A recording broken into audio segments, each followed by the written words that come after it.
How to find your workspace. URL in Slack. You can do this in 7 simple steps. 1.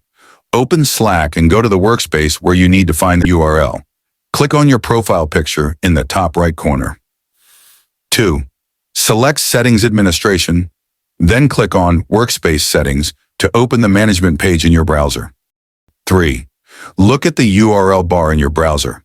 The first part before slack.com is your workspace URL. 4. If you're in the Slack desktop app, click on the workspace name in the top left corner. The URL will appear under Workspace Name. 5. You can also find your workspace URL by going to the sign-in page on Slack and entering your email.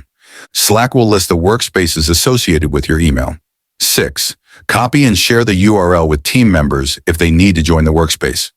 Ensure they have the correct access permissions. 7.